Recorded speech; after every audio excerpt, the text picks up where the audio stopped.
सारे बच्चे यहाँ पर वानी से माफ़ी मांग रहे थे। उसके सारे क्लासमेट्स ही थे ये। लेकिन कुछ लड़के जो कि वानी के काफ़ी करीब खड़े थे और वो किसी को कांटों की तरह चुभ रहे थे। अपनी आंखों को इस वक्त आर्य ने सिर्फ प्रणव के हाथों पर गड़ा रखा था, जो कि इस वक्त वानी के हाथ के पास जा चुका था। और धीरे धीरे वो और क्लोज बढ़ते हुए वानी के हाथ को अपने हाथ में थाम लिया था। एकदम से आर्यन अपनी मुट्ठी को कस के भींच लेता है और जैसे ही अभी वो वॉल से टिक करके खड़ा था, एकदम से उसके अंदर न जाने कौन सी आत्मा आ गई थी। वो काफी गुस्से में सबको साइड करते हुए कहता है, वानी, तुम्हें हॉस्पिटल जाना था ना। इतनी तेज चिल्लाने की आवाज सारे बच्चे सुन करके हैरानी से आर्यन की तरफ ही देखने लगे थे। वानी भी इस बात से थोड़ा क्यूरियस होकर के पूछती है, हॉस्पिटल जाना था मुझे? हाँ, और वो क्यों? आर्यन को सोचते हुए कहता है, वो तुम्हें चेकअप। तभी वानी कहती है, ओह हाँ, मुझे तो निखिल से मिलने जाना था। थैंक यू बताने के लिए। मैं भी ना अपनी प्रॉब्लम में इतना ज़्यादा फंस जाती हूँ। थैंक यू यार, तुम लोग इतने अच्छे अच्छे गिफ्ट्स लाए। मैं खोल करके सबको थैंक यू बोलूँगी, ओके। अभी भी सारे बच्चे वहीं पर खड़े ही थे, लेकिन तभी आर्यन जो सबको थोड़ी तेज आवाज में डांटते हुए कहता है, अब हो गया ना, मिल लिए, कितनी अपॉलजी मांगोगे, निकलो। जतिन उसकी तरफ आगे बढ़ते हुए कहता है, तो तू भी निकलना, तू यहाँ क्या कर रहा है? आर्यन जतिन की तरफ घूर तो रहा था, लेकिन तभी पीछे से अखिल संभालते हुए कहता है, कंट्रोल, थोड़ा गुस्सा शांत कर ले वरना उड़ा देगा तो इसे। छोटा बच्चा है यार, जाने दे। आर्य ने भी अपने गुस्से को बस घूंट बना करके पी लिया था और वानी की तरफ घूरते हुए कहता है, तुमसे कुछ बात करनी है।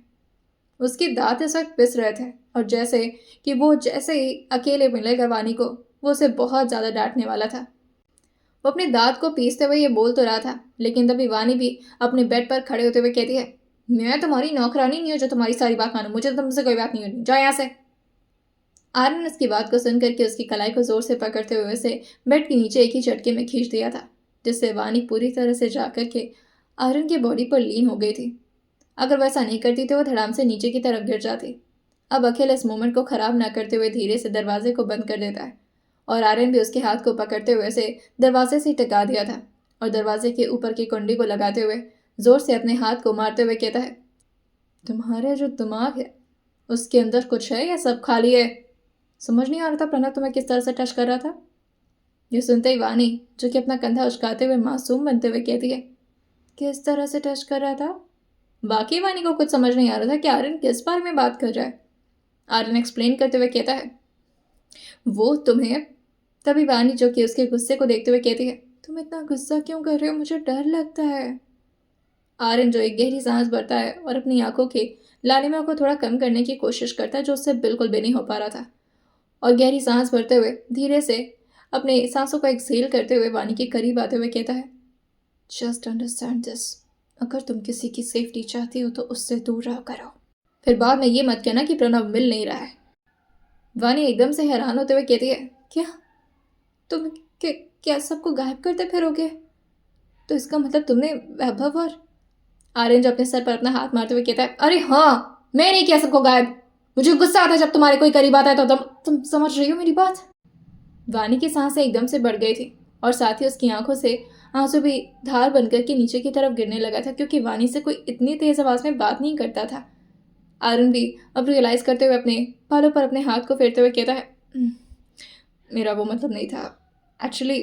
तभी वानी अपना हाथ दिखाते हुए कहती है, जाओ यहाँ से, मुझे तुमसे कोई बात नहीं करनी है, जाओ। आर्यन जो उसके गालों को अपने हाथ में भरते हुए कहता है, वानी, मैं तुम्हारे बारे में ही सोच रहा हूँ, तुम इस बात को क्यों नहीं समझ रही हो? मुझे गुस्सा आ जाता है। वानी अपने सर को हाँ मिलाते हुए कहती है, हाँ मुझे दिख रहा है तुम्हें गुस्सा आ रहा है और तुम सारा गुस्सा मेरे ऊपर उतार रहे हो। आर्यन तुरंत ही अपने हाथों को ले जा करके उसकी आंखों पर रखते हुए उसके आंसू को पोंछते हुए कहता है, नहीं, ऐसा मत समझना, मैं तो सिर्फ तुम्हें बता रहा था कि अगर मुझे गुस्सा आएगा तो तुम्हारे दोस्तों के साथ कुछ गलत हो जाएगा। अगर उनकी सेफ्टी चाहती हो। वेल, मुझे प्रणव का हाथ बहुत कर रहा है। वैसे तुम्हें प्रणव का हाथ लगता कैसा? यह सुनकर के वानी थोड़ा कंफ्यूज हो गई थी। अभी तक तो वो रो रही थी, लेकिन फिर वो अपनी नाक से करते हुए कहती है, क्या, ये क्या बात हुई? किसी का हाथ कैसा लगता है? आर्य अपने चेहरे को ना मिलाते हुए कहता है, नहीं नहीं, तुम्हें प्रणव के शरीर पर उसका हाथ कैसा लगता है? वानी अपने सर को हाँ मिला करके थोड़े कंफ्यूजिंग भरे टोन में कहती है, अच्छा ही लगता है।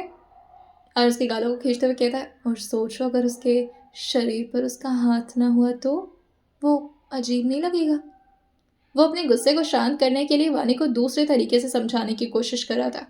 वानी की एकदम से हिचकी बढ़ गई थी और वो अपने हिचकी को अपने गले से शांत करने की कोशिश करते हुए कहती है, तुम क्या उसके हाथ काट दोगे?" आर्यन अपने सर को हाँ मिलाते हुए कहता है, हाँ शायद। तुम पानी पियो और रेस्ट करो। तभी वानी कहती है, हाँ मुझे निखिल के पास भी जाना है। लेकिन आर्यन जो कि एकदम से अपने चेहरे को उसकी तरफ मोड़ते हुए कहता है, कहा ना मैंने, कमरे में रहो, ज़्यादा से ज़्यादा घर तक रह सकती हो। पूरे घर में इधर उधर जहाँ मन चाहे वहाँ घूमो, आई डोंट केयर, मगर घर से बाहर बिना मेरे परमिशन के नहीं निकलोगी तुम। उसने बहुत ही कमांडिंग टोन में ये बोला था। वानी को समझ नहीं आ रहा था कि आर्यन उस पर इतना हक कैसे जता सकता है। इतनी डांट तो उसे अपने मम्मी पापा से भी नहीं पड़ती है। अभी वो कुछ बोल पाती, लेकिन तभी आर्यन ने उसके मुंह पर अपने उंगली को रख दिया था और उसे पीछे धकेलते हुए ले जाकर के बेड पर बिठाते हुए कहता है, यहीं पर रहो, मैं रात तक वापस आऊँगा। और अगर मुझे पता चला कि तुम मेरी बात को ओबे नहीं कर रहे तो याद रखना, तुम्हारे एक एक दोस्त गायब होते रहेंगे। और ये बोल करके वो हल्का सा अपने चेहरे पर स्माइल लाता है, जैसे कि अब उसको वानी को और ज़्यादा डराने की ज़रूरत नहीं है, वो समझ चुकी है। और एक आइविंग करते हुए वहाँ से निकल गया था। लेकिन जैसे ही वो आकर के गाड़ी में बैठा था, इस वक्त पहले से ही पैसेंजर सीट पर अखिल मौजूद था और उसकी तरफ देख करके वो अपने हाथ में पकड़े एक दफ्ती से उसको हवा करते हुए कहता है, शांत शांत शांत यजमान, क्या हो गया, बुरा लग रहा है? अखिल हमेशा उसे टीज करता रहता था। और आर्यन अखिल को घूरते हुए कहता है, तो यहाँ क्या कर रहा है? मैंने कहा ना जाकर के निखिल का ख्याल रख, अगर वो इस बार भागा ना, निखिल को तो मारूंगा ही, तुझे भी साथ में मारूंगा। अखिल हंसते हुए कहता है, हाँ, वाह, जैसे तुम्हें तो सबको मारने का कॉन्ट्रैक्ट मिला हुआ है। एक बात बताओ, तुमने तो कहा था कि तुम वानी को सिर्फ सेफ्टी देने के लिए यहाँ पर आए हो, फिर ये प्रणव के उसके करीब जाने से तुम्हें प्रॉब्लम क्यों हो रही है? कहीं तुम अपना वादा तो नहीं तोड़ने वाले?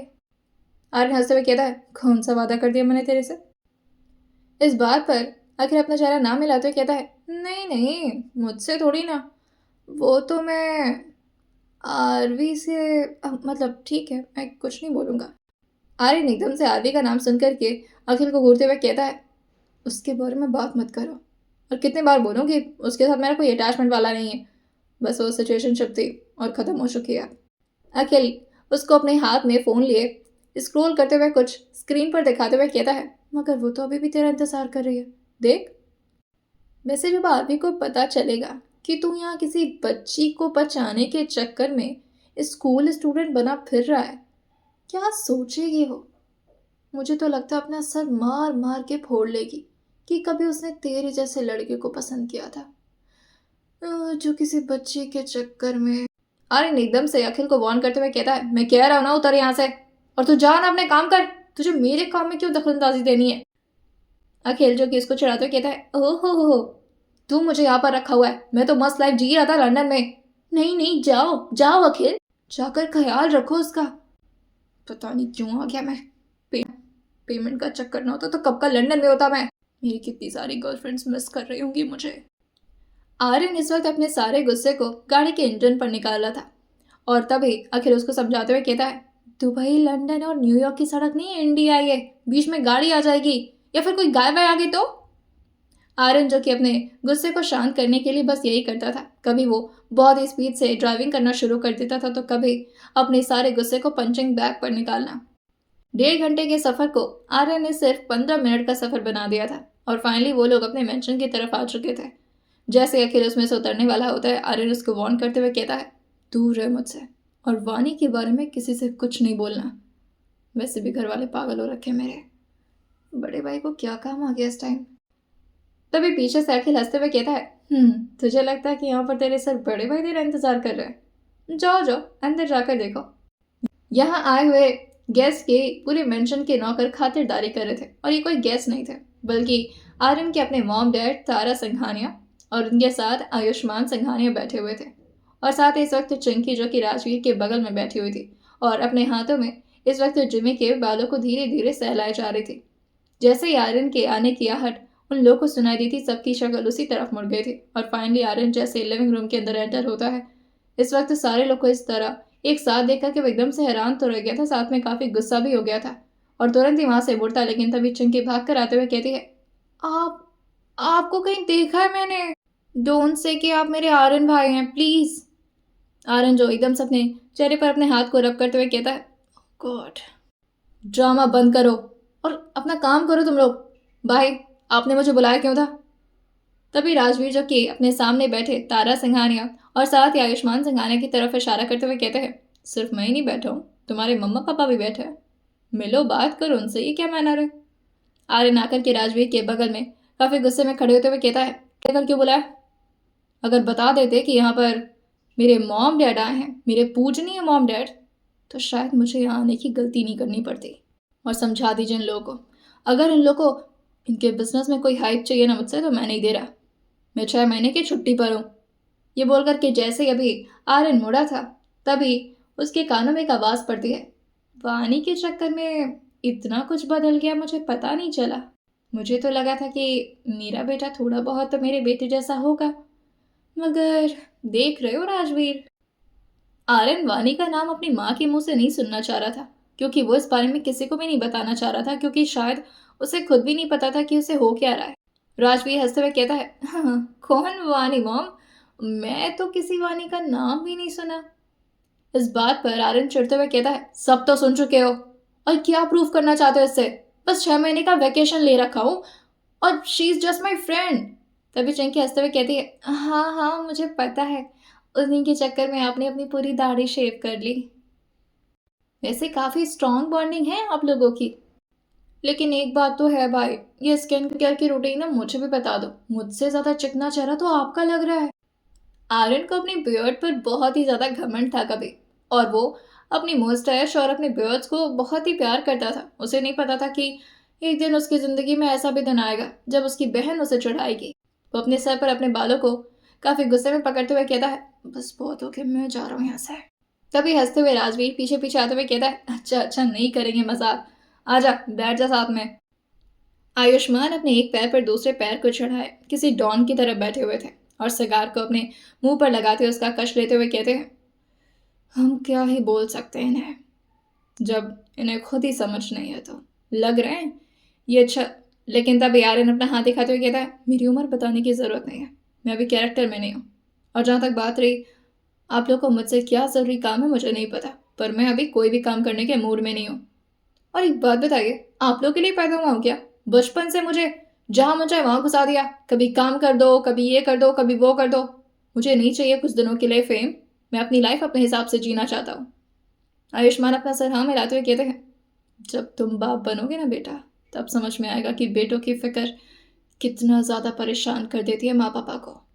तभी पीछे से अखिल हंसते हुए कहता है, उसका अभी चांस ही नहीं है, क्योंकि जिस पर ये डोरे डाल रहा है ना, वो तो खुद ही अभी बच्ची है, वो क्या इसको बाप बनाएगी, है ना आर्यन? आर्यन अपनी मुंडी को उसकी तरफ घुमाते हुए कहता है, अगर तू आज मेरे हाथों से बच गया ना, तो समझ लेना तेरी माँ ने कोई अच्छे कर्म किए होंगे, कुत्ते निकल इधर से। और डैड, मेरे बारे में फिक्र करने के लिए मैंने कहा है आपको? नहीं ना? तो प्लीज़ अपनी ये झूठी फिक्र अपनी पॉकेट में रखिए और मुझसे इस तरह बात मत करिए, क्योंकि कितने फिक्र आप करते हैं ये बात मुझे अच्छे से पता है। छोटा बच्चा नहीं हूँ मैं। हुआ होगा कोई बिजनेस में लॉस, जिसकी वजह से चाहिए होगी मुझसे कोई मदद, और इसी वजह से आगे मेरी फिक्र जताने के लिए। इस बात से आयुष्मान जी भी थोड़ा चिढ़ते हुए कहते हैं, आपको ये बात अच्छे से पता है कि सावी बैंड आपके बिना कुछ नहीं है, और इसी बात का आप नाजायज फ़ायदा उठा रहे हैं। हाँ खैर, आपको समझाने से कोई फ़ायदा नहीं है बेटा, क्योंकि आप कभी हमारी ना सुनते थे और ना सुनेंगे। आर्यन खड़े होते हुए थोड़ा एटीट्यूड भरे लहजे में हल्का स्माइल करते हुए कहता है, इस आरवी को उसका वॉइस शाम संभाल लेगा। और जहाँ तक बात रही, अगर आपको इतना समझ ही आ चुका है कि मुझे कुछ समझ नहीं आ रहा आपके समझाने से, तो फिर क्यों अपनी एनर्जी वेस्ट कर रहे हैं मेरे ऊपर? जितना दिमाग आप मुझे कन्विंस करने में लगा रहे हैं ना डैड, अगर उतना बिजनेस में लगाते तो शायद आपको भी नाम आर्यन सिंघानिया जैसे बहुत पॉपुलर होता। ये बोल करके आर्यन गार्डन की तरफ निकल गया था और राजवीर जो खड़े होते हुए कहता है, आप लोगों ने फिर एसआरवी की बात छेड़ दी, मैंने मना किया था ना, उससे हमेशा काम के बारे में क्यों बात करते हो, फ्रस्ट्रेट हो जाता है वो। ये बोलते हुए वो बाहर की तरफ आ गया था और साथ ही चिंकी भी। तारा जी भी तुरंत ही खड़े होते हुए कहती हैं, आपको इस बारे में बात नहीं करनी चाहिए थी। आपको पता है ना, आर्यन ने मेरी वजह से ये सब कुछ जॉइन किया था, और आप फिर से, आपको समझाना ही बेकार है। और वो भी बाहर की तरफ निकल गई थी। आर्यन जो यहाँ से जाने वाला होता है, लेकिन तभी राजवीर भाग करके उसके कंधे पर अपना हाथ रखते हुए कहता है, बड़ा भाई हो तेरा, मुझसे भी बात नहीं करेगा। आर्यन और राजवीर फाउंटेन के पास टिक करके खड़े थे। आर्यन के बारे में राजवीर बहुत क्यूरियस होकर के जानने की कोशिश में लगे हुए थे, लेकिन आर्यन इस बारे में कुछ भी डिस्क्लोज नहीं करने वाला था। राजवीर बार बार सिर्फ एक ही बात पूछ रहे थे, ऐसी कौन सी सनक मिल गई तुझे? क्या क्या रीज़न क्या है? अचानक से तेरी वो लाइफस्टाइल और तेरी इस लाइफस्टाइल में बहुत अंतर है आर्यन। और तू कैसे एडजस्ट कर रहे यार उस मिडिल क्लास फैमिली के साथ? आर्यन एकदम से अपनी उंगली उठा करके राजवीर की तरफ घूरते हुए कहता है, उसे मिडिल क्लास फैमिली मत बोलिए। हाँ तो मुझे सुकून मिल रहा है वहाँ। और आपको पता है, जैसी लाइफ हमें बचपन से मिली है ना, उस लाइफ के लिए सिर्फ हम सपने देख सकते हैं। अफोर्ड करना तो हमारी औकात से बाहर है। सब साथ में खाना खाते हैं, सब प्यार से बातें करते हैं। अगर उनके डैड परेशान होते हैं ना, तो सब आकर के मिलकर बातें करते हैं। कितना प्यार है उनकी फैमिली में, जो प्यार के लिए मैं हमेशा तरसता रह गया। मुझे मेरी माँ से ज़्यादा नैनी ने पाला है। मेरी पसंद नापसंद किसी भी चीज़ के बारे में किसी को कोई आइडिया नहीं है। मेरी लाइफ में क्या चलता है, मैं चाहता हूँ कि अब इसके बारे में भी उन लोग को कोई आइडिया ना रहे, क्योंकि मेरी लाइफस्टाइल उन लोग का प्रॉफिट है और मैं इस वक्त किसी को भी प्रॉफिट कराने के मूड में नहीं हूँ। अभी मुझे जीना है और मुझे जीने दो चैन से। राजवीर हल्का मुस्कुराते हुए पूछता है, वैसे ये नया शौक चढ़ा किसका है? नाम क्या उसका? कहीं जो मॉम ने बोला वही तो नहीं? वानी। आर्यन जो कि अपने चेहरे को थोड़े गुस्से में नीचे की तरफ अभी झुकाया तो था, लेकिन तभी पीछे से चिंकी आते हुए कहती है, हमें कब मिलवा रहे वानी भाभी से, प्लीज ना। वही तारा जी भी अब आ गई थी अपने बेटे को समझाने के लिए, और उसके कंधे पर अपना हाथ रखते हुए कहती है, मुझे पता है मेरा बेटा मुझसे हमेशा नाराज रहता है, मगर मैं तो माँ हूँ ना। मुझे अपने बेटे की भी फिक्र है और अपने पति की भी। और जहाँ तक बात रही बेटा उनके बिजनेस की, तो वो सब कुछ तुम्हारे लिए तो कर रहे हैं ना। वो चाहते हैं कि तुम आगे बढ़ो। प्लीज़ बच्चे समझो इस बात को। आर्यन अपनी मॉम की तरफ देख करके उनके आंसुओं की तरफ देखता है, जो कि धीरे धीरे उनके गालों पर आ रहे थे, और उनको धीरे से साइड हक देते हुए कहता है, मेरे चक्कर में परेशान मत हुआ करिए। आई नो कि मैं आप लोग का अच्छा बेटा नहीं बन पाया राजवीर भाई की तरह, और प्लीज़ मुझसे मत ही एक्सपेक्ट करिएगा। मैं हूँ थोड़ा अजीब सा साइकोटिक इंसान, और आप लोगों से दूर रहूँ वही आप लोग के लिए बेहतर होगा। So guys I am leaving, ख्याल रखिएगा। लेकिन तभी तारा जी आर्यन को रोकते हुए कहती हैं, हमें बात करनी है तुमसे बच्चे, हम बहुत दूर से आए तुम्हारे पास। आर्यन जो कि अपने फ़ोन की तरफ देख रहा था, जहाँ इस वक्त वानी के खूब सारे गुस्से वाले मैसेजेस थे, क्योंकि वो बाहर से वानी को बंद करके गया था और साथ ही उसने लॉक भी लगा दिया था, जिसकी चाबी सिर्फ आर्यन के पास थी। वानी परेशान होते हुए कहती है, यार बदतमीजी है यार, ये कुत्ता कहीं का मुझे अपने घर में बंद कर दिया है। आने दो उसको, आज तो ना क्या करूँगी मैं तुम्हारा आर्यन, तुम सोच नहीं सकते। अभी तक जहाँ आर्यन के चेहरे बिल्कुल सीरियस था, वानी के मैसेजेस को ही देख कर के उसके चेहरे पर स्माइल आ गई थी, और तभी वो तारा जी की तरफ देख कर कहता है, एक्चुअली थोड़ी देर बाद बात कर ही लेते हैं। और ये बोल करके उसने दोबारा से अपनी स्क्रीन की तरफ देखा था। अब सब लोग बाहर की तरफ एक गार्डन के चेयर्स पर बैठे हुए थे और आपस में बातें कर रहे थे। अखिल भी वहीं आसपास चिंकी की तरफ अपनी नज़रों को इधर उधर घुमा रहा था, लेकिन तभी आर्यन उसके हाथ पर जोर से मारते हुए कहता है, तो अखिल कुछ काम कहा था ना, निकल तो इधर से, मैं अकेले चला जाऊंगा यहाँ से। तारा जी अपने बच्चे के सर पर अपना हाथ चलाते हुए कहती हैं, तो हमें कुछ बता रहे हो तुम वानी के बारे में, रिश्ता अब लेकर जाना है उनके यहाँ? ये सुनते ही आर्यन एकदम से चिढ़ते हुए कहता है, क्या? मैं ऐसा कुछ नहीं होने वाला अभी। राजवीर इस बात पर अपना सर हाँ मिलाते हुए कहता है, ऑब्वियसली कैसे हो सकता है? अखिल के हिसाब से देखा जाए तो अभी वो बहुत छोटी बच्ची है, क्लास 11th में पढ़ती है मॉम, और अभी शादी के बारे में बात करना वियर्ड होगा। ये सुनते ही तारा जी एकदम से हैरान होते हुए कहती हैं, क्या इतनी छोटी है? आर्यन जो कि अपनी मम्मा की एक्टिंग देखते हुए कहता है, आप बात कर चुके हैं उससे वीडियो कॉल पर, ज़्यादा ड्रामा करने की ज़रूरत नहीं है। और वैसे भी तो क्या हो गया, 10 से 11 साल के तो डिफरेंस है। वो एकदम से अपने सीने पर हाथ रखते हुए कहती हैं, हे भगवान, मैं तुमसे बहू मांग रही हूँ, अपनी नाती नहीं। ये क्या बोल रहा है, इतनी छोटी बच्ची। अरे मेरी छोटी लड़की भी उससे ज्यादा बड़ी है। और 10 से 11 साल का डिफरेंस कोई डिफरेंस होता है भला? तुम बच्ची से शादी करोगे? और तुम्हें संभालने के लिए तो हम लोग कम पड़ जाते हैं, वो बच्ची तुम्हें क्या संभालेगी? आर्यन इस बात पर अपने चेहरे को ना मिलाते हुए कहता है, मैंने शादी की बात की ही कहाँ है? शादी कौन कर रहा है उससे? और मैं बस स्कूल लाइफ जीना चाह रहा था और कुछ नहीं। तारा जी एकदम से फ्रस्ट्रेट होते हुए कहती हैं, बाबा रे बाबा, मेरी तो समझ से बाहर है, मैं जा रही हूँ अंदर। वो भी वहां से निकल गई थी और चिंकी भी। और फाइनली अब राजवीर बच जाता है, जो कि आर्यन के थोड़ा और क्लोज आते हुए कहता है, सच सच बता, मैटर क्या है? क्योंकि मेरा भाई जिस लाइफस्टाइल को छोड़ करके ऐसी जिंदगी जी रहा है ना, उसके लिए कोई स्ट्रांग वजह की ज़रूरत है। क्या वो लड़की? आर्यन इस बारे में कुछ भी नहीं बोलना चाह रहा था, जिससे वो अपने नज़रों के दर दर फेरते हुए कहता है, ठंड आ रही है धीरे धीरे, नहीं? इस बात पर राजवीर उसके सर पर मारते हुए कहता है, आर्यन, कुछ पूछ रहा हूँ तुझसे, बता भी दे, इतना फुटेज क्यों खा रहा है? आर्यन इस बात पर कुछ भी नहीं बोलता और इस बात को दोबारा से अवॉइड करते हुए कहता है, वैसे स्कूल से मानना पड़ेगा, स्कूल लाइफ में काफ़ी मज़ा है। हम लोग को तो वो मज़ा मिला ही नहीं। बचपन से काम काम काम, ऊपर से स्कूल तो बस फॉर्मेलिटी थी। बचपन से ही डैड ने बिजनेस में घुसा दिया, कभी ये करना, कभी वो करना, कभी ये स्किल सीखो, कभी वो चीज़। अरे यार, लेकिन हाँ, तुम्हें भी कुछ दिन वेकेशन ले लेना चाहिए काम से, मज़ा आता है। राजवीर को जिस तरह से आर्यन समझा रहा था, राजवीर उससे सिर्फ 1.5 साल ही बड़ा था और उसके कंधे पर अपना हाथ रखते हुए कहता है, बस कर जा, अब बता भी दे, ऐसा भी क्या हो गया है, क्यों इतना बदला बदला सा लग रहा है? और सोच यार, जो लड़का अपनी गाड़ी से उतरता था और उसे रोड तक पर मिट्टी नहीं चाहिए होती थी, ऐसी अजीब अजीब सी तेरी ख्वाहिशें थीं जिसे पूरा करने में पापा के पसीने निकल आते थे, आज वो लड़का ऐसे ऐसी जगह पर कैसे कैसे रहा है तू? और अगर रह रहा है तो वजह कौन है?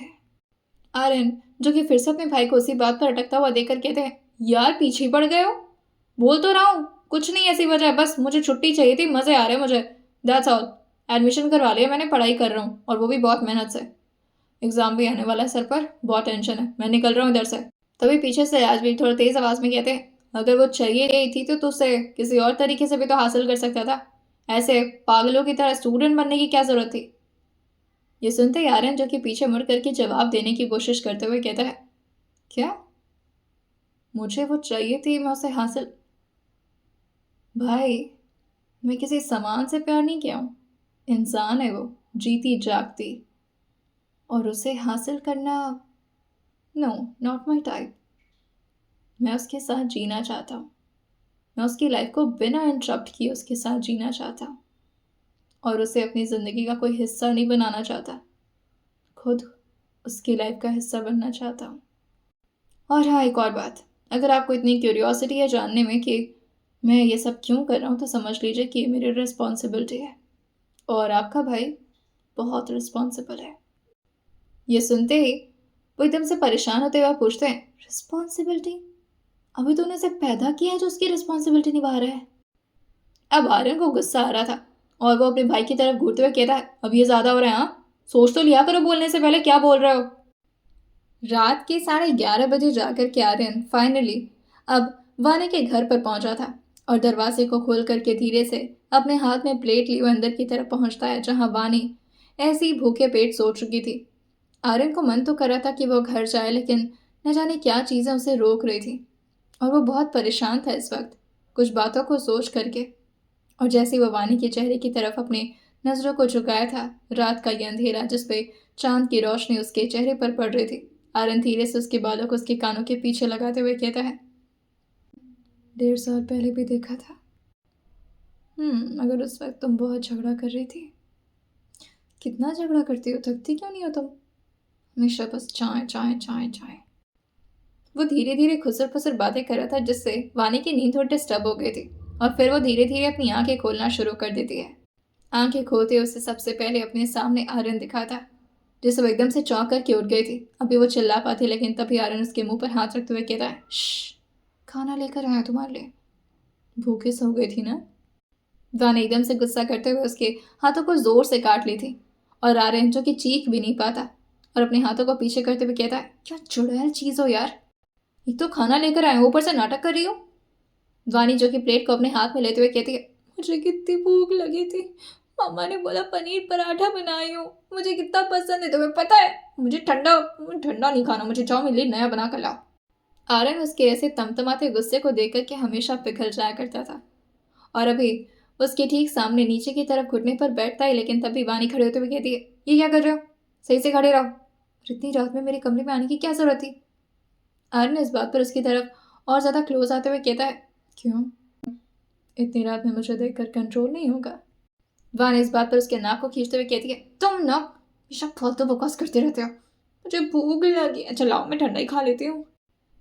एक पराठा खत्म करने के बाद वानी को थोड़ी सी राहत मिली थी और फिर वो दूसरे पराठे को भी जल्दी जल्दी खाते हुए कहती है, अच्छा मम्मी ना पनीर पराठा बहुत अच्छा बनाती है, तुम आए कब, अच्छा तुमने कुछ खाया। आर्यन इस वक्त नीचे की तरफ बैठा हुआ था और वानी को बस धीरे धीरे करके देखे जा रहा था और उसके इस बात पर वो एकदम से चौंक कर कहता है, हाँ हाँ नहीं नहीं मैंने भी कुछ नहीं खाया। जिससे वानी भी अब अपने बेड से नीचे की तरफ फ्लोर पर बैठ चुकी थी और खुद ही अपने हाथों से पराठा का एक बाइट तोड़ते हुए उसे आर्यन की तरफ बहुत प्यार से आगे बढ़ा दी थी और बच्चों की तरह मासूमियत के साथ कहती है, लो खाओ बहुत अच्छा है। आर्यन जो कि पहले तो उसके हाथ की तरफ देखा था और फिर उसके चेहरे की तरफ और धीरे से एक बाइट खा तो लेता है, लेकिन फिर न जाने उसे क्या चीज़ परेशान करने लगी थी जिससे वो अपने कमरे के अंदर तुरंत ही चला गया था। वानी उसे रोकना चाह रही थी, लेकिन आर्यन अपने चेहरे को ना मिलाते हुए कहता है, मुझे ज़रूरत है अपनी, कभी कभी अकेलापन अच्छा लगता है मुझे, रूम में जा रहा हूँ, खा करके पानी पी लेना। और ये बोल करके वो अपने कमरे की तरफ चला गया था और खुद ही शीशे के रात भर आर्यन कभी गाना सुनने में अपना वक्त बिताना चाह रहा था तो कभी एक्सरसाइज करते हुए, लेकिन वक्त बीत नहीं रहा था, जैसे रुक सा गया हो। एक एक घंटे इतने मुश्किल से बीत रहे थे, उसे समझ नहीं आ रहा था कि आखिर उसे क्या चीज़ें परेशान करी, मगर कुछ तो थी जो अंदर ही अंदर उसे खाए जा रही थी। और वो खुद शीशे के सामने आते हुए कहता है, कब तक, कब तक मुझे तुमसे इसी तरह झूठ बोलना पड़ेगा, और जब तुम्हें सच पता चलेगा तो क्या करोगे तुम, क्या मुझे एक्सेप्ट कर पाओगी। आई नो कभी नहीं, हाँ पर मैं तुमसे प्यार थोड़ी ना करता, मुझे तुम पसंद भी नहीं हो, मैं तो सिर्फ, और फिर जैसे उसका दिमाग खुद ही उसके साथ टीजिंग टीजिंग खेल रहा और हंसते हुए वो खुद से कहता है, मैं तो सिर्फ तुम्हें बचाने के लिए आया था ना, तुमने ही तो अपनी रिस्पॉन्सिबिलिटी दी थी मुझे। लगभग 1.5 साल पहले की बात, ठंडी का वक्त था। इस वक्त जेस इंटरनेशनल के बच्चे पार्क की तरफ आगे बढ़ रहे थे, जहां इस वक्त बहुत बड़ा सा कॉन्सर्ट रखा गया था। शाम का वक्त था, सारे बच्चों के चेहरे पर उत्साह था, सिवाय एक लड़की के। उसकी आंखों में एक अजीब सा डर था जिसे कोई नहीं देख पा रहा था, सिर्फ उसका दिल भारी हो रहा था और वो इस बारे में किसी से कुछ नहीं बता पा रही थी। वो नेहा के हाथ को पकड़े हुए उस शाम के कॉन्सर्ट को ज़बरदस्ती इंजॉय तो कर रही थी, लेकिन उसके चेहरे पर जरा भी हंसी या खुशी नहीं थी। अब फाइनली जैसे ही ये एसआरवी बैंड का कॉन्सर्ट खत्म हुआ था, सारी लड़कियां पागलों की तरह उनके लीडर्स के पीछे पीछे भागना शुरू कर दी थी। अभी बॉडीगार्ड्स जो कि उस लीडर को पूरी तरह से अपने प्रोटेक्शन में रखे हुए थे और आसपास प्रॉपरली बाउंड्रीज बनाए हुए थे कि कोई भी फैंस उसके करीब ना आ पाए। वॉइस चार्म नाम से जाना जाने वाला ये बंदा जो कि काफ़ी कम उम्र से ही गाना गाना शुरू कर दिया था, वो इंटरनेशनल फेमस बैंड था और इसमें वो हमेशा दूसरे दूसरे देशों में जा कर के परफॉर्मेंस दिया करता था। किसी भी लड़की को आइडिया नहीं था कि उनका लक इतना ज़्यादा काम कर जाएगा कि आज उन्हें एसआरवी के वॉइस चार्म से मिलने का मौका मिलेगा। नेहा भी इस वक्त को बहुत एंजॉय करते हुए जल्दी जल्दी अपने हाथों में पॉकेट डायरी पकड़े और दूसरे हाथ में पेन पकड़े हुए उसी की तरफ भागे जा रही थी और अपना हाथ आगे बढ़ाते हुए कहती है, sir sir sir please sir one autograph, सब बिग फैन सर। उस शख्स ने फाइनली नेहा के हाथ से उस डायरी को ले तो लिया था, लेकिन अभी वो साइन करके उसे दे पाता तभी वानी ने नेहा के हाथ को पकड़कर उसे खींच दिया था और वो उसे कहीं दूसरी जगह पर ले जा रही थी। और तभी उस शख्स ने इस चीज़ को नोटिस कर लिया था।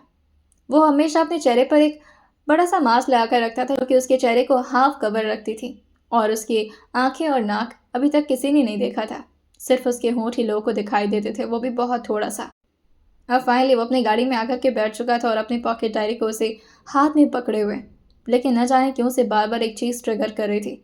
नेहा जो कि वानी की इस हरकत से परेशान होते हुए कहती है, क्या है यार, तुझे पता है वो मेरी डायरी लेकर चले गए, मुझे ऑटोग्राफ कैसे मिलेगा?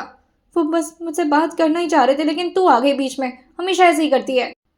इतना कुछ वानी ने सुन लिया था, वो भी नेहा के मुंह से, जो कि उसकी आखिरी उम्मीद थी। अब वानी और कुछ नहीं कहती और हल्का सा स्माइल करते हुए कहती है, अच्छा सॉरी, मैं अकेले ही चाहती हूँ, हाँ, मुझे ठंडी हवा खानी है।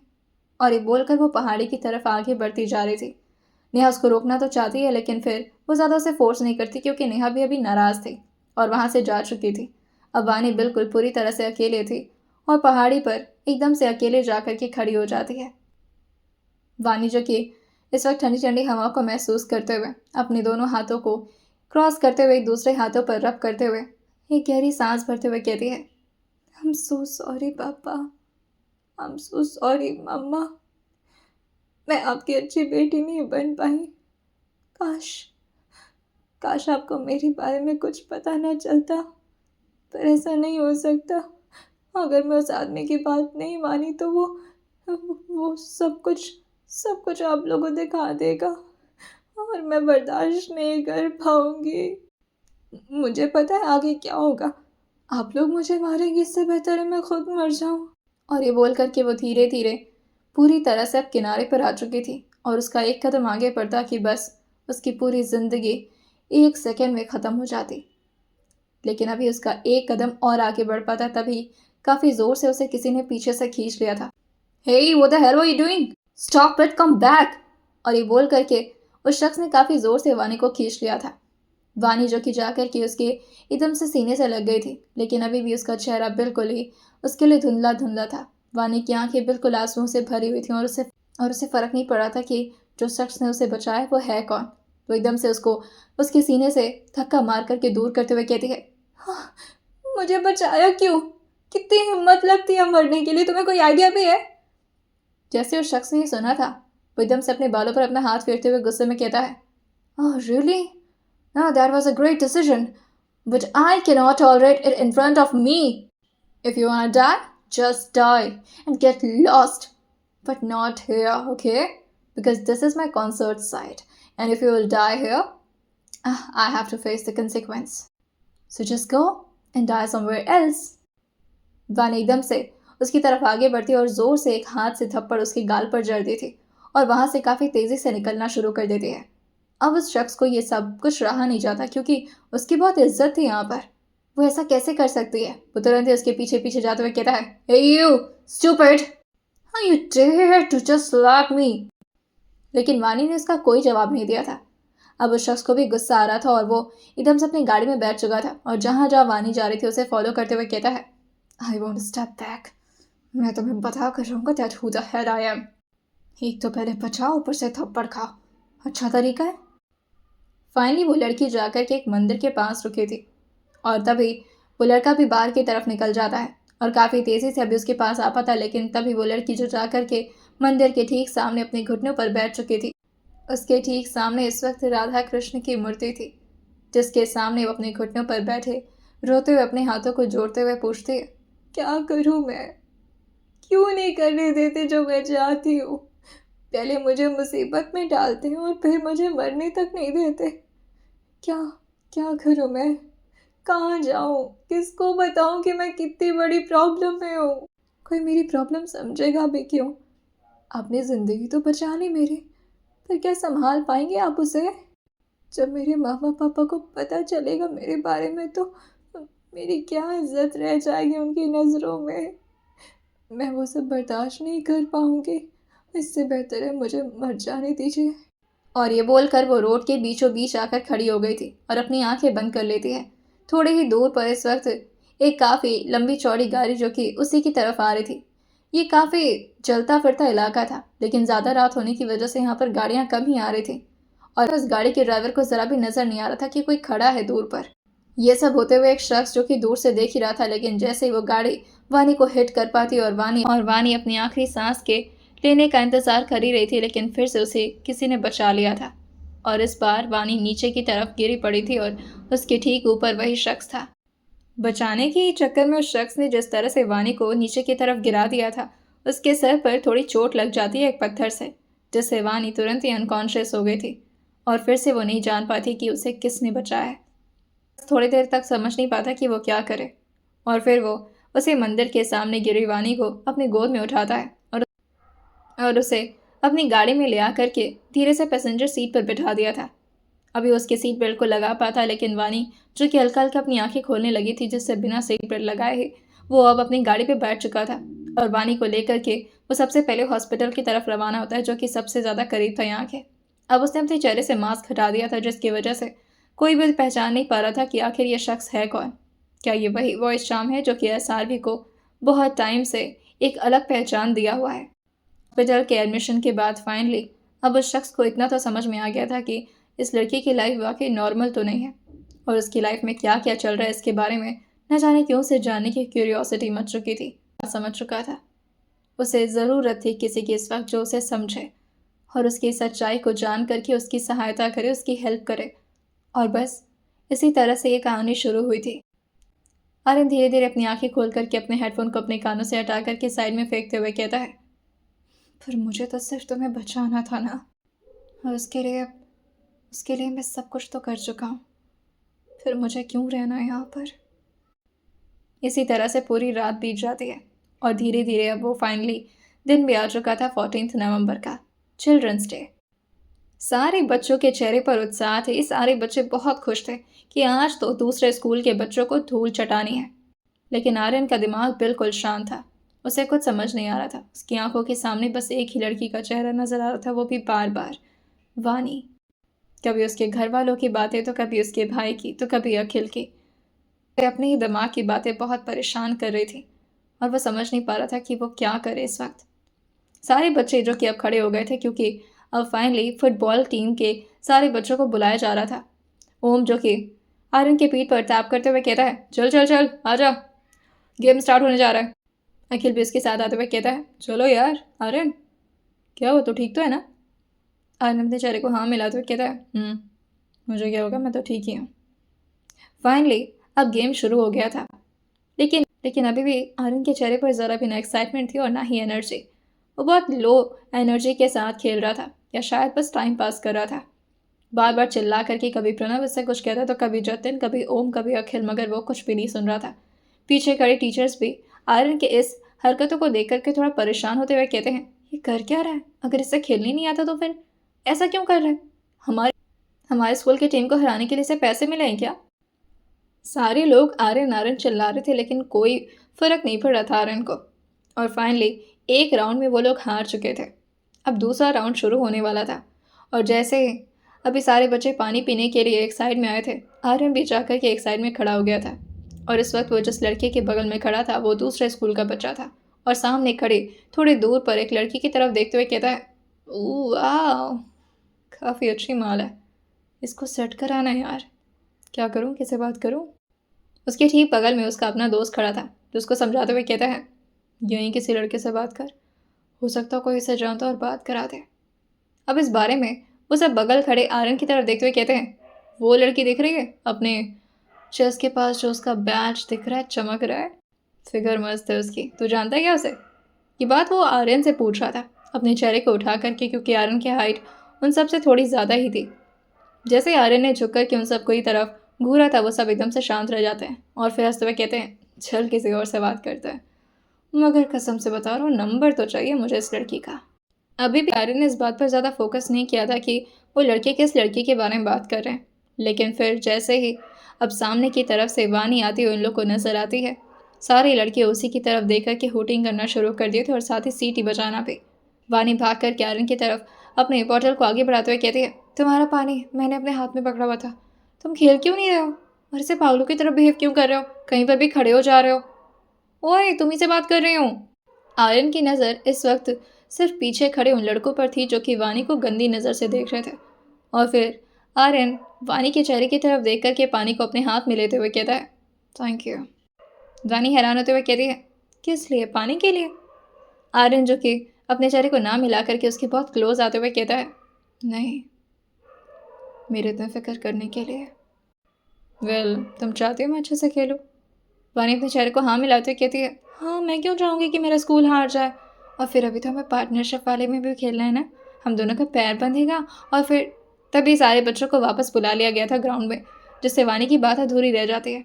आर्यन उसकी तरफ झुकते हुए कहता है, खेलेंगे हम, बस तुम देखती जाओ। अब जैसे ही दूसरा राउंड शुरू हुआ था, इस बार जितना पिछले टाइम में एनर्जी लो नजर आ रही थी आर्यन की, शायद वो वाली भी एनर्जी अचानक से आर्यन के अंदर घुस गई थी। जैसे 3-4 शरीर की आत्मा एक साथ आर्यन के अंदर अटैक करना शुरू कर दी हो। वो सबसे तेज इस वक्त गोल मारे जा रहा था, लेकिन गोल के साथ साथ वो किसी और को ही अपना गोल बना लिया था। स्पेशली उस लड़के को जिसने वानी के बारे में माल जैसे शब्द का उपयोग किया था। ऑब्वियसली उसकी तो जो आज धुलाई हो रही थी। ओम एकदम से फ्रस्ट्रेट होते हुए कहता है, अभी तो गोल पर मारना, उसको क्यों मार रहा है? लेकिन आर्यन, जो कि अपने गोल को शायद उसी लड़के को बना लिया था और बार बार अपने बॉल से कभी उसके मुंह पर हिट करता तो कभी उसके चेस्ट पर, वो लड़का बार बार गिर रहा था और इतना ज़्यादा उसे चोट लग जाती है एक बार तो कि उसके आंखें पे एकदम से सूजन शुरू हो गई थी। और अपने आँख पर अपना हाथ रखते हुए कहता है, ओह होल्ड होल्ड है मेरा, मैं नहीं खेल पाऊंगा। और फिर आर्यन की तरफ आगे बढ़ते हुए कहता है, साले ये तो मुझे क्यों? लेकिन तभी आर्यन उसके पैरों पर जोर से अपने जूते से मारते हुए कहता है, तमीज से बात कर, मेरे बारे में भी और उस लड़की के बारे में भी। वानी समझ नहीं पाती कि आखिर आर्यन को अचानक से क्या हो गया। और सेकेंड राउंड में तो वो लड़का नहीं खेल पाया था, लेकिन थर्ड राउंड में भी उस लड़की की बहुत बुरी हालत होती है, और इतनी ज़्यादा कि वो एकदम से अपना सिर पकड़ करके ज़मीन पर ही लेट गया था, क्योंकि उसके सिर पर इस वक्त बॉल लगी थी आर्यन के पैरों से, और वो भी इतनी तेज़ कि अब उसके अंदर हिम्मत नहीं थी कि वो उठ भी पाए। वानी एकदम से भाग करके आर्यन की तरफ आती है, क्योंकि अब उनका टीम जो कि जीत चुका था और फाइनली जेसी इंटरनेशनल की इज्जत बच चुकी थी। लेकिन वानी इस वक्त खुश नहीं थी, बल्कि बहुत गुस्सा थी, और आते आर्यन को जोर से उसके कंधे से टैप करते हुए कहती है, सुनो तुम इधर, इधर देखना। और उसके सीने पर जोर से अपने हाथ मार करके उसे पीछे की तरफ धक्का दी थी, जिससे आर्यन हल्का सा डिसबैलेंस होता, लेकिन फिर वानी का ही हाथ पकड़कर संभलते हुए कहता है, क्या हुआ, तुम खुश नहीं हो? और अभी वानी को जवाब दे पाती, लेकिन तभी सबके सामने पूरे बीच ग्राउंड में आर्यन वानी के दुपट्टे को पकड़ करके उसके दुपट्टे से अपने स्वेटिंग को पोंछे जा रहा था, जिससे वानी परेशान होते हुए कहती है, ईव छोड़ो, पागल हो गए हो क्या, सब देख रहे हैं। आर्यन इस बात पर हंसते हुए कहता है, देखने दो, लोगों को भी तो पता चलना चाहिए ना कि तुम मेरी कितनी फिक्र करती हो। वानी अपने चेहरे को फ्रस्ट्रेशन में हिलाते हुए कहती है, तुमने उस लड़की को बार बार क्यों मारा? क्योंकि वो मुझे उल्टा सीधा बोला इस वजह से? तुम पागल हो क्या? आर्यन अपने चेहरे को हाँ मिलाते हुए कहता है, हाँ, तुम्हें भी पता नहीं मैं कितना बड़ा पागल हूँ, लेकिन अगर बात तुम्हारी आती है तो बन जाता हूँ थोड़ा साइको। खैर, बॉटल दो मेरा। दानी उसके पीछे पीछे आते हुए कहती है, आर्यन तुम उसकी जान ले लेते क्या? और क्या ही कर दिया? दानी थोड़े गुस्से भरे लहजे में कहती है, क्या कर दिया था उसने ऐसा? सीटी मारी थी, माल बोला था, और क्या, ये तो नॉर्मल सी बात है ना। तभी आर्यन एकदम से रुक करके उसको सीढ़ी के पास ले जाते हुए पोल से टकाता है, जहाँ उसे ज़्यादा लोग नहीं देख पा रहे थे, और उसकी तरफ एकदम से झुकते हुए कहता है, क्या ये नॉर्मल बात है? तुम्हारे लिए होगी नॉर्मल बात, मगर मेरे लिए बिल्कुल नहीं है। उसे पता होना चाहिए कि उसने किसकी इंसल्ट की है। तभी वानी इस बात को सुनते हुए थोड़ी धीरे से पूछती है, किसकी इंसल्ट कर दी उसने? मेरी ही ना। आरस के गालों पर अपने हाथ को काफ़ी ज़ोर से रखते हुए कहता है, और तुम्हें पता है कि तुम कौन हो और मेरी क्या लगती हो? वानी इस बात को सुन करके थोड़ा हैरान रह गई थी। तभी आर्यन अपने चेहरे को हाँ मिलाते हुए कहता है, जो मेरा होता है उसके इंसल्ट करने का हक किसी को नहीं होता, तुम्हें खुद भी नहीं है। बात समझ आई? वानी एकदम से चुप रह जाती है, और तभी कुछ टीचर्स भी आर्यन को इस तरह वानी की तरफ झुका हुआ देख तो रहे थे, लेकिन कोई कुछ नहीं बोल पा रहा था। लेकिन वानी को बहुत एम्बैरसमेंट फील हो रही थी। और तभी आर्यन उसके गालों को हल्का सा अपनी थंब से रब करते हुए कहता है, मैं क्लास में जा रहा हूँ। सर आप तुम भी आ जाती तो अच्छा होता, मेरे पैर में थोड़ी चोट लग गई है। जैसे ही वानी अब क्लास में पहुंची थी, पूरा क्लास एकदम से शांत था, और वानी जो कि आर्यन को इस तरह से अपनी शर्ट को खोलता हुआ देखकर कहती है, क्या कर रहे हो, ऐसे क्यों उतार रहे हो? आर्यन हंसते हुए कहता है, गेम है ये। वानी जो कि अपनी नाक से कोड़ते हुए पूछती है, हैं गेम? शर्ट उतारना कौन सी गेम होती है? आर्यन हंसते हुए कहता है, पुशअप्स मारना है, पुशअप चैलेंज है, देखना है सबको कि कौन सबसे ज़्यादा पुशअप मार सकता है। वानी जो कि जैसे ही आर्यन के शर्ट को खोलता हुआ देखती है, वो एकदम से अपने चेहरे को दूसरी तरफ मोड़ तो ली थी, लेकिन तभी आर्यन हंसते हुए कहता है, तुम भी क्या नाटक करती हो? कभी मेरे एब्स को देखने के लिए मर रही थी और अभी जब खुद अपनी शर्ट उतार रहा हो तो नाटक कर रही हो। Drama queen. वानी जो कि पीछे मुड़कर क्यारन की तरफ एक बार हल्का सा झांकी थी और फिर से दूसरी तरफ अपना चेहरा मोड़ते हुए कहती है, मैं इस वजह से नहीं आई थी यहाँ पर। तुमने कहा था तुम्हें चोट लगी है। कहाँ लगी है? आर्यन अपने चेहरे को ना मिलाते हुए कहता है, बुलाने का बहाना था। मुझे कौन चोट लगा सकता है भला? और ये बोलते बोलते वो वानी के ठीक पीछे आकर के उसके कंधे पर धीरे से अपने चिन्ह को टिकाते हुए कहता है, तुम्हारे अलावा? वानी को अजीब सा महसूस हो रहा था उसके पेट में, जैसे कोई उसे अंदर से गुदगुदी कर रहा हो। और वानी जो कि आर्यन के इन सारी हरकतों को बहुत ही डीपली नोट कर पा रही थी, वो समझ नहीं पा रही थी कि आखिर आर्यन उसके साथ ये सब क्यों कर रहा है। शायद उसे टीज करने के लिए, उसे परेशान करने के लिए। आर्यन अब बाहर की तरफ निकल चुका था और उसने सिर्फ अभी ऊपर की तरफ अपनी अंडर गारमेंट्स ही पहनी हुई थी। वानी जो कि बाहर की तरफ जैसे ही आई थी, अब सारे लड़के जो कि तैयार हो रहे थे पुशअप्स मारने के लिए। वो न जाने क्यों काफ़ी ज़ोर से चेयर अप कर रही थी। सारी लड़कियां चेयर अप कर रही थी, लेकिन अपने अपने हाउस टीम के बच्चों को। लेकिन वानी जो कि रेड हाउस की तरफ अपना हाथ आगे बढ़ाते हुए कहती है, come on Aryan, just show it that how good you are this. जैसे आर्यन ने सुना था, वह पीछे मुड़कर आर्विंग करते और बाकी सबको देखने लगता है, क्योंकि सबके चेहरे इस वक्त वानी की तरफ मुड़े हुए थे। तभी वानी भी इस बात को नोटिस करते हुए कहती है, क्या हो गया? नेहा हंसते हुए कहती है, तुम क्या बोल रही हो? तुम्हें तो प्रणव, ओम और जतन को करना चाहिए ना सपोर्ट, वो येलो हाउस की टीम में। तुम रेड हाउस को क्यों चीयर अप कर रही हो? वानी जो कि थोड़ा कंफ्यूज हो जाती है और अपने चेहरे को हल्का सा झुका लेती। और अब यहाँ पर सारे बच्चे जो कि एक एक करके अब पुशअप्स करना शुरू कर दिए थे। सारे बच्चे लाइन से पुशअप्स कर रहे थे और देखना था कि सबसे लास्ट तक कौन टिक सकता है यहाँ पर। दूसरे स्कूल के बच्चे भी लाइन से अब पुशअप्स करना शुरू करते हैं और अब प्रिंसिपल ने टाइमर को ऑन कर दिया था। काउंटिंग भी शुरू हो चुकी थी। सारे बच्चों की काउंटिंग जो कि एक टीचर लगातार नोट कर रहे थे और साथ ही कुछ कैमरा भी लगे हुए थे शूट करने के लिए, ताकि कोई भी चीटिंग ना हो। इस परफॉर्मेंस को बहुत सारे ऑडियंस ऑब्जर्व कर रहे थे और कई लड़कियां जो कि स्पेशली आर्यन को जूम कर करके उसकी रिकॉर्डिंग ले रही थी। सारी ऑडियंस इस वक्त अच्छे से एंजॉय कर रही थी व्यू को, और सारी लड़कियां स्पेशली जितनी भी टीनेजर की लड़कियां थी, सबके सब 17th नंबर को बार बार चेयरअप कर रहे थे, क्योंकि उस नंबर पे आर्यन था। वानी की नज़र वैसे तो वो चाह रही थी कि अपने हाउस टीम पर रहे, लेकिन वो ऐसा कर नहीं पा रही थी और रह रह करके वो खुद ही आर्यन की तरफ मुड़ जा रही थी। और बस भगवान से न जाने क्यों यही प्रे कर रही थी कि आर्यन की इंसल्ट नहीं होनी चाहिए यहाँ पर। अब धीरे धीरे करके बच्चे जो कि अपने घुटने टेक रहे थे, क्योंकि अब सबके सब थकना शुरू कर दिए थे। कोई 25 पर, तो कोई 27 पर, तो कोई 30 पर। काफ़ी लड़के तो 50 तक उठ गए थे और हाँफते हुए अपने अपने हाउस टीम की तरफ चले जाते हैं। और फाइनली अब बचते हैं कुछ गिने चुने लड़के। जहाँ यहाँ पर लगभग 35 से 40 बच्चे एक साथ पुशअप्स कर रहे थे, वहीं अब सिर्फ 15 बच्चे बचे हुए थे जो कि लगातार पुशअप्स को कंटिन्यू किए हुए थे। 70 आते आते अब ऑलमोस्ट बच्चे वहाँ से हट चुके थे और बचते हैं अब सिर्फ 4 से 5 बच्चे, जिसमें से 2 दूसरे स्कूल के थे और बाकी के बचे हुए बच्चे इस स्कूल के। सो आते आते अब प्रणव और ओम ने भी अपने हाथ को नीचे की तरफ कर लिया था और ज़मीन पर लेटते हुए कहते हैं, दैट्स इट, इससे ज़्यादा नहीं होगा। प्रणव भी खड़ा हो गया था और ओम भी। और अब येलो हाउस तो हार चुकी थी, लेकिन अभी अखिल और साथ ही आर्यन जो कि लगातार पुशअप्स कर ही जा रहे थे।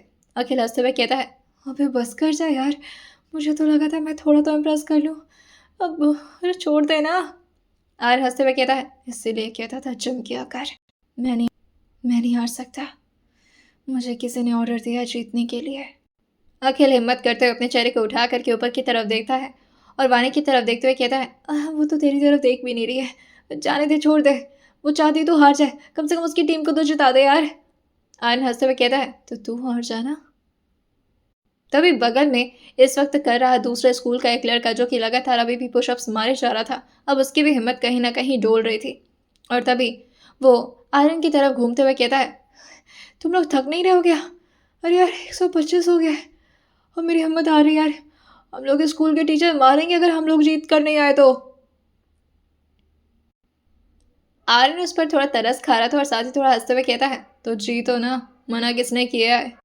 और तभी डायरेक्ट 150 के आते आते अखिल और बगल में वो कर रहा धीरज नाम का एक लड़का जो कि इस वक्त लगातार पुशअप्स मार रहा था, दोनों ने जैसे तैसे करके अब ज़मीन को टेक लगा दिया था और खड़े होते हुए कहते हैं, बस हो गया सर, अब इससे ज़्यादा नहीं होगा। अखिल भी भाग करके अपनी टीम के पास आते हुए कहता है, ये साला हरा दिया मुझे। अभी भी काउंटिंग्स चली ही जा रही थी। चांदनी मैम खुद आकर के आर्यन को रोकते हुए कहती है, बस करो आर्यन, हो तो क्या, जीत तो गए तुम।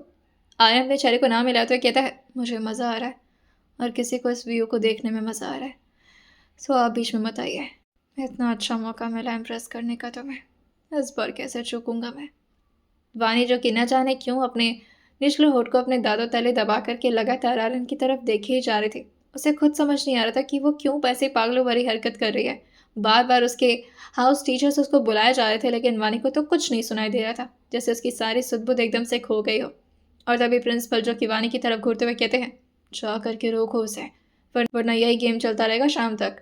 वानी जल्दी से भाग कर जाती है और आर्यन की तरफ झुकते हुए कहती है, अब हो भी क्या, सारी लड़कियां देख रही हैं तुम्हें, उठ जाओ ना। इस वक्त ठंडी का मौसम था। हल्की हल्की ठंडी हवाएं चलने लगी थी और कुछ बच्चे तो ब्लेजर पहनना भी शुरू कर दिए थे। लेकिन इस ठंडी के साथ ही आर्यन की बॉडी पर बहुत सारे स्वेटिंग की बूंदें आना शुरू हो गई थी। और तभी आर्यन जो कि अभी भी पुशअप्स कंटिन्यू किए हुए कहता है, आर यू श्योर? वानी अपना सर हाँ मिलाते कहती है, हाँ हाँ पक्का श्योर, तुम्हारा हाथ दर्द होने लगेगा। आर्यन जो कि अब फाइनली बहुत अच्छे पोजीशन के साथ खड़े होते हुए कहता है, ओके फाइन, और अगर दर्द होगा तो तुम मसाज कर देना। जैसे आर्यन खड़ा हुआ था, उसके माथे से पसीने जो कि उसकी आंखों से नीचे जाते जाते उसके इस वक्त जॉ लाइन पर पहुंच रहे थे और फिर धीरे धीरे जॉ लाइन के पाथ को कवर करते हुए उसके नेक पर आ रहे थे। जैसे आर्यन अपनी थूक गटकी थी, जैसे आर्यन अपनी थूक को गटकता है, वानी जो कि उसकी तरफ अपने खुद ही दुपट्टे को आगे बढ़ाते हुए कहती है, पसीना पोंछ लो और जाकर जल्दी से शर्ट पहनो। आर्यन हंसते हुए कहता है, पागल हो गई, तुम्हारा दुपट्टा खराब हो जाएगा। और ये सारी बातें इस वक्त बीच ग्राउंड में चल रही थी, जहां आसपास चारों तरफ ऑडियंस थे। अभी भी लड़कियों का कैमरा नीचे की तरफ नहीं झुका था, क्योंकि इस केमिस्ट्री को सबको रिकॉर्ड करने का मन कर रहा था। और सारी लड़कियों और सारे बच्चों को ये भी समझ में आ जाता है कि वाकई इन दोनों का कुछ तो चक्कर चल रहा है। आज हर गेम जो कि वानी और आर्यन को करीब लाने के जैसे ठान लिया था, और फाइनली अब उन दोनों के पैर जो कि बांध दिए गए थे, और साथ ही उन दोनों को ज़्यादा से ज़्यादा बलून्स फोड़ना था। जितने बलून्स उन लोग का पेयर फोड़ेगा, ज़्यादा से ज़्यादा नंबर्स उन लोग को मिलने वाले थे। अब आर्यन ने अपनी शर्ट तो पहन ली थी, लेकिन स्लीव्स को पूरी तरह से ऊपर की तरफ फोल्ड किया हुआ था। वानी उसके हाथों को जोर से पकड़े हुए कहती है, मुझे गिराना मत, ओके? आर्यन हंसते हुए कहता है, उसका तो पता नहीं, लेकिन अगर गिरेंगे तो साथ में गिरेंगे, डोंट वरी। वैसे इस गेम में आर्यन को जीतने का कोई शौक नहीं था, उसे तो बस एंजॉय करना था। जैसे ही वानी लेफ्ट की तरफ भागते, आर्यन राइट की तरफ जाने लगता, ताकि वो जैसे तैसे करके बस वानी को अपने करीब रखे और उसे परेशान करे। और ऐसा ही होता है। इस गेम में वो दोनों बहुत बुरी तरह से हारे थे। ज़्यादा से ज़्यादा सिर्फ 2 से 3 बलून ही उन लोग के पैर से फूट पाए थे, जिससे वानी एकदम से गुस्से में आते हुए कहती है, इसीलिए कहा था तुम्हारे साथ प्यार करने नहीं चाहिए था मुझे। आर्यन हंसते हुए कहता है, मैंने तो पहले ही मना कर दिया था, पता नहीं क्या फूटी किस्मत है मेरी। झगड़ा तो अभी भी कंटिन्यू था, मगर अब दोनों का दिल इतना तो समझ चुका था कि ये झगड़ा अब ज़्यादा दिन तक नहीं रुकने वाला, और अगर रहेगा भी तो उसके पीछे की फीलिंग्स जो उन दोनों को समझ आ चुकी थी एक दूसरे की आंखों से। और फाइनली अब सारे बच्चे क्लास में आ चुके थे। सारे बच्चे इस बात पर ही अटके हुए थे कि आखिर फुटबॉल के टाइम आर्य ने उस बंदे को इतनी बुरी तरह से क्यों मारा। तभी दीक्षा सारे लोग को क्लियर करते हुए कहती है, अरे क्योंकि वानी को माल बोल रहा था, मारना ही चाहिए था, बहुत अच्छा किया आर्यन। अब आर्यन भी क्लास में अंदर की तरफ आ रहा था, वानी का हाथ पकड़े हुए, और उसे ले जा करके उसकी सीट पर बिठाते हुए कहता है, ठीक हो तुम? वानी गुस्साते हुए कहती है, तुम्हारी वजह से नाक कट गई मेरी, एक ही तो गेम में थी, ऊपर से उसमें भी हार गई। आर्यन इसकी तरफ झुकते हुए कहता है, तुम्हारे लिए मैं तो जीत गया ना, तुम उसके लिए खुश नहीं हो? वानी अपना चेहरा ना मिलाते हुए कहती है, नहीं, तुम्हें अवार्ड मिलेगा, मुझे क्या मिलेगा, घंटा। आज चाहे जो भी हो, वानी का मूड बहुत अच्छा था। घर पहुंचने के बाद खुद ही जाकर के शाम को वानी आर्यन के रूम में जाते हुए कहती है, तो आर्यन जो कि इस वक्त अपने फाइल्स को लेकर के बैठा हुआ था और साथ ही किसी के साथ वीडियो कॉन्फ्रेंस मीटिंग कर रहा था, लेकिन वानी के आते वो तुरंत ही अपने लैपटॉप को बंद कर दिया था और फाइल्स को भी साइड में रखते हुए कहता है, हाँ कुछ कर रहा था। वानी समझ नहीं पाती कि आखिर फाइल में उसको ऐसा कौन सा काम आ गया है। और फिर जैसे ही वो फाइल को उठाने वाली होती है, आर्यन एकदम से उसका हाथ पकड़ते हुए कहता है, क्या कर रही हो? मेरी इंपॉर्टेंट फाइल्स है, तुम्हें हाथ लगाने की ज़रूरत नहीं है। ऐसे वानी थोड़ा चिढ़ते हुए कहती है, अच्छा क्यों, ऐसा कौन सा प्रोजेक्ट है जो तुम्हें पर्सनली करना है हैंडल? दिखाओ तो ज़रा, कौन से टीचर का वर्क कर रहे हो? आर्यन उसके हाथ को हटाते हुए कहता है, बोल तो रहा हूँ ना, तुम छोड़ो इन सबको। वैसे मेरे रूम में क्या कर रही हो? वानी कुछ सोचते हुए कहती है, मैं थक गई थी, मौसम काफ़ी अच्छा है तो हम कहीं घूमने चल सकते हैं क्या?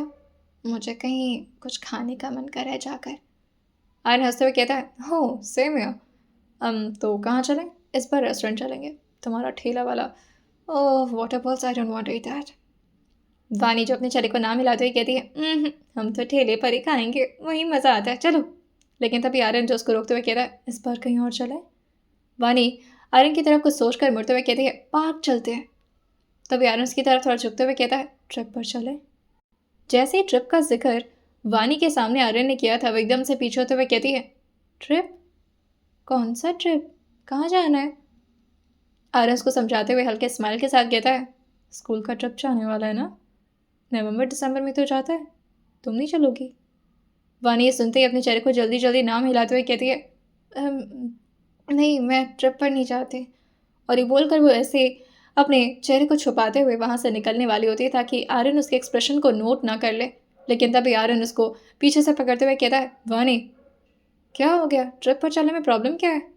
तभी वानी थोड़े गुस्से में कहती है, कहा ना मैंने, तबीयत ठीक नहीं है मेरी। आर्यन उसको समझाते हुए कहता है, हमें इस वक्त आज थोड़ी ना जाना है, उसके लिए तो अभी प्लानिंग चल रही है, शायद एक हफ्ते बाद। लेकिन तभी वानी अपना हाथ दिखाते हुए कहती है, ट्रिप के बारे में कुछ नहीं बोलोगे तुम, मैं ट्रिप पर नहीं जाती हूँ, दैट्स इट, और इस बारे में बहस नहीं चाहिए मुझे। आर्यन थोड़ा सीरियस हो गया था और इस बात को समझते हुए कि वानी ऐसा क्यों कर रही है। काफ़ी हद तक उसे डिटेल्स पता चल चुकी थी, लेकिन अब तक उसे ये बात नहीं समझ में आई थी कि वानी उस दिन अपनी जान क्यों लेना चाह रही थी। क्या उसके पीछे ट्रिप का ही कोई लेना देना है, कोई कनेक्शन है ट्रिप से? और आनंद इसी बात को जानने के लिए उसे ट्रिप पर ले जाना चाह रहा था ताकि उसके डर को पूरी तरह से ख़त्म कर दे। क्या वाकई वानी कभी भी दोबारा ट्रिप पर नहीं जाएगी? और आर्यन और वानी की लव स्टोरी का क्या होगा? और क्या जब उसे पता चलेगा कि आर्यन उससे कितना बड़ा है और उसकी रियलिटी क्या है, वानी उसे कभी एक्सेप्ट करेगी? आइए जानते हैं इसे आने वाले एपिसोड में और सुनते रहिए विलन्स क्लेम्ड गर्लफ्रेंड सिर्फ और सिर्फ स्टोरी विद सोमा के साथ।